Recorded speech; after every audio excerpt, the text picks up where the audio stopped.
जय हिंद फ्रेंड्स।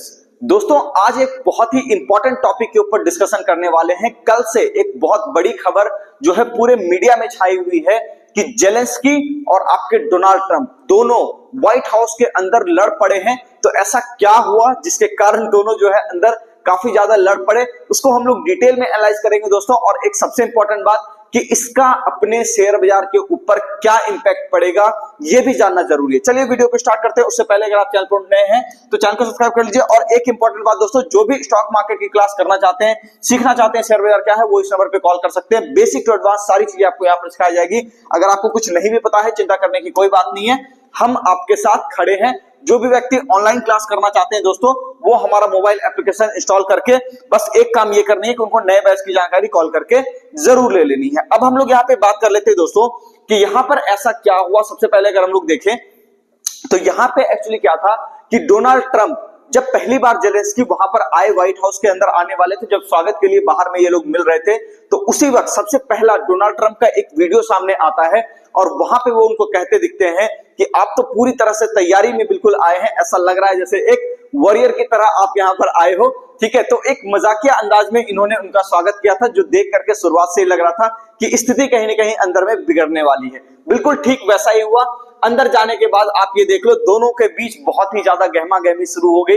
गहमा गहमी के अंदर बेसिकली बात ये थी कि डोनाल्ड ट्रंप ये चाहते थे कि अब जो है आप युद्ध को समाप्त कर दीजिए, क्योंकि अमेरिका, आपको पता है दोस्तों, एक्स्ट्रा खर्चे बिल्कुल रोक रहा है। उन्होंने भारत के लिए भी जो 21 मिलियन डॉलर की फंडिंग थी उसको भी वहां पर उन्होंने रोक दिया और कहा कि जो है अतिरिक्त खर्चे जितने भी हैं हम लोग उसको रोकेंगे ताकि अमेरिकन इकोनॉमी में पैसा वापस से आता रहे। तो बेसिकली ऐसी सारी बातें जो कहीं ना कहीं यहाँ पे चल रही है, तो इसको लेकर के जब इन्होंने कहा कि जेलेंस्की को कि आप एक काम करो, आप जो है वॉर को अब धीरे धीरे खत्म करने की तरफ जाओ, अब अमेरिका जो है कहीं ना कहीं शांति चाहता है और हम भी आपसे शांति की अपील करते हैं। तो यहाँ पर लेकिन बेसिकली यहाँ पे हो क्या रहा है दोस्तों, इस बात को समझिए।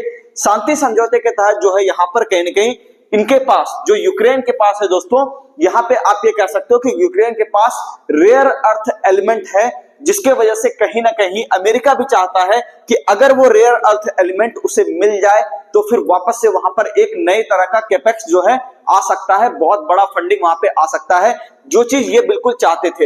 हालांकि इनके मंसूबे को ये समझ चुके थे कि यहाँ पे क्या होने वाला है, लेकिन एक बात मैं यहाँ पे जरूर कहूंगा, जो भी इनका लहजा था वो सही नहीं था। क्योंकि मुझे लगता है ऐसा, भले यूक्रेनियन इनको एक अच्छा प्रेसिडेंट माने, लेकिन मैं अपने तौर पर कहना चाहूंगा, मैं जेलेंस्की को एक अच्छा प्रेसिडेंट नहीं मानता। इसके पीछे कारण क्या है दोस्तों, मैं आपको बताता हूं। इसके पीछे कारण ये है कि सबसे पहली चर्चा हम लोग वहां से करेंगे जब ये बात उठी कि ठीक है रसिया जो है यूक्रेन के ऊपर वॉर करेगा। आपको याद होगा दोस्तों, ये जो है नाटो के अंदर जाने की जिद कर रहे थे और अमेरिका भी उसको जो है सह दे रहा था कि ठीक है मैं आपको नाटो में ले लूंगा। लेकिन मैं ये पूछना चाहता हूं कि ठीक है, अगर मान लो कि आपको जो है कोई खतरा नहीं था रसिया से, रसिया ने सिर्फ इतना कहा था कि अगर आप नाटो में जाओगे तब मैं हमला करूंगा, और अगर आप नाटो में नहीं जाओगे तो वहां पे मैं आपको हमला नहीं करूंगा आपके देश के ऊपर। तो मुझे लगता है कि इन्हें जो है उन चीजों के ऊपर थोड़ा विचार करना चाहिए था, जल्दबाजी नहीं करनी चाहिए थी। यहाँ पे अगर मैं देखूं तो आज से कई साल पहले जब रसिया यूक्रेन का वॉर यहाँ पे शुरू नहीं हुआ था, 21-22 के समय, 21 के पहले का आप देख लो, तो वहां पे दोस्तों आपको दिखेगा कि यूक्रेन एक स्वर्ग के जैसा था। ठीक है, जिन्हें रसिया ने बिल्कुल पूरी तरह से आज की डेट में तबाह कर दिया है। तो वहां पे जो है आप ये देखो कि इसके अंदर अब जो है इनको ये समझ में आ गया कि रेयर अर्थ एलिमेंट के पीछे ये पड़े हुए हैं, तो ये जो है पूरी तरह से अब ये डिफ्यूज कर दिया। हालांकि रसिया भी उसी के ऊपर पड़ा हुआ है, ऐसा कोई इंटरेस्ट जो है व्लादिमीर यहाँ पे जो है पुतिन इसके अंदर, जेलेंस्की के अंदर नहीं दिखा रहे। बेसिकली वो यूक्रेन के अंदर जो रेयर अर्थ एलिमेंट है उसके ऊपर दिखा रहे हैं। अभी देखो इसके अंदर एक टर्न अराउंड भी है, इस बात को समझिएगा। टर्न अराउंड ये है दोस्तों कि अगर हम लोग ये बात करें कि यहाँ पर कई सारे लोगों ने, ठीक है, जियोपॉलिटिकल जो बड़े बड़े जानकार लोग हैं, उन्होंने कभी नहीं सोचा था कि रसिया जो है इनको समर्थन दे देगा, अमेरिका को समर्थन देगा। चाइना भी हमेशा उसको ये देखता था कि मैं ही एक सुपर पावर हूं अमेरिका के बाद, और हमेशा यहाँ पे एक थर्ड प्लेयर की तरह रसिया नजर आएगा, मेरे पीछे नजर आएगा।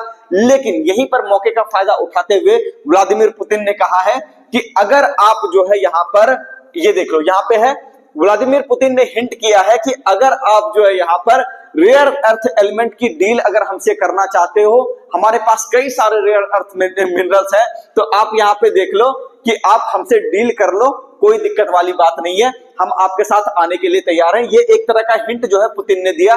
तो ये एक बहुत बड़ा गेम इन्होंने खेला है बेसिकली व्लादिमीर पुतिन ने, और ये बातें जो है जेलेंस्की को अभी समझ नहीं आ रही कि यहाँ पे करना क्या चाहिए। उनको समझ नहीं आ रहा कौन सा प्यादा कहाँ बिछा हुआ है, कहां पे उनकी मात होनी है, ये बात उनको समझ नहीं आ रही है। हालांकि इसका अगर एक निचोड़ निकाले दोस्तों, तो इसके अंदर आप ये कह लो जेलेंस्की ने एक बड़ा खतरा मोल ले लिया है, क्योंकि रसिया तो ऑलरेडी इसके पीछे पड़ा हुआ ही है।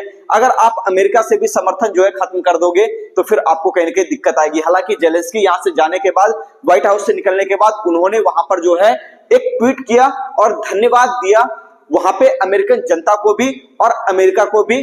तो वहां पे ये कहा कि आपका जो है समर्थन सराहनीय था और बड़े दिनों तक आपने हमारा सहयोग किया, इसके लिए धन्यवाद, और आगे भी उम्मीद करते हैं कि आप जो है हमारा सहयोग बनाए रखेंगे। तो यही सारी बातें हुई दोस्तों। लेकिन स्टॉक मार्केट के लिहाज से अगर ये देखा जाए तो मुझे लगता है कि अच्छी खबर है। इसका कारण क्या है? इसका कारण ये है दोस्तों कि हम लोग अगर ये देखें कि मार्केट में जब से रशिया यूक्रेन का वॉर हुआ था, कहीं ना कहीं टेंशन आपको जो है नजर आ रही थी, और ये टेंशन बिल्कुल बहुत ज्यादा आज के डेट में, अब तो थोड़ा इकोनॉमिक स्लोडाउन भी यहाँ पे इंडिया में आ रहा था, जीडीपी के डेटा खराब आ रहे थे, उसकी वजह से भी मार्केट गिरा।